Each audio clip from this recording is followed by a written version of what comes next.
Hello എല്ലാവർക്കും സുഖമല്ലേ? അപ്പോൾ ഇത് ഞാൻ പറഞ്ഞ പോലെ വാക്ക് പാലിക്കുകയാണ്. പെയിൻറ്റും ബ്രഷൊക്കെ ആയിട്ട് ഞാനിന്ന് ഇറങ്ങിയിട്ടുണ്ട് കേട്ടോ. വീട് പെയിൻ്റ് അടിക്കാനൊന്നും അല്ല കേട്ടോ. ഇവിടെ വേണ്ടാണ്ട് കിടക്കുന്ന നമ്മുടെ ഇപ്പി ഒക്കെ മേടിക്കുമ്പോൾ ഫ്രീ കിട്ടുന്ന ഈ ഒരു സംഭവം ഉണ്ടായിരുന്നു. ഭയങ്കര പഴയതാണ്. അപ്പോൾ ഞാൻ വിചാരിച്ചു ഇതിലെന്തെങ്കിലും കലാവിരുദ്ധി ചെയ്യണമെന്ന്. എനിക്കാണെങ്കിലോ ഇങ്ങനെ വേണ്ടാണ്ട് കിടക്കുന്ന സാധനങ്ങൾ കാണുമ്പോഴാണ് കലാവിരുദ്ധി ചെയ്യാനുള്ള ഒരു ടെൻഡൻസിയും വരുന്നത്.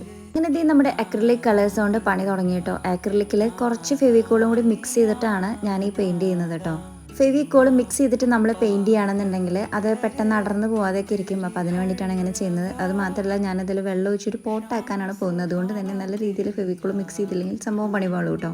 ഇങ്ങനത്തെ ആർട്ട് വർക്ക് ഒക്കെ ചെയ്യാൻ ഇഷ്ടമുള്ളവർക്ക് വീട്ടിലിരുന്ന് ചെയ്യാൻ പറ്റുന്ന ഈസി ആയിട്ടുള്ള വർക്കാണ് കേട്ടോ. ഇതിപ്പോൾ അത്ര ബുദ്ധിമുട്ടുള്ള സംഭവമൊന്നുമല്ലല്ലോ. ഫസ്റ്റ് നമ്മൾ കോട്ടിങ് ഫിനിഷ് ആയതിന് ശേഷം ഒന്ന് ഉണങ്ങിയിട്ട് അതിനുശേഷം ഞാനൊരു മഞ്ഞ ഇങ്ങനെ ഒരു വലിയ ഡോട്ട് ഇട്ട് കൊടുക്കുകയാണ്.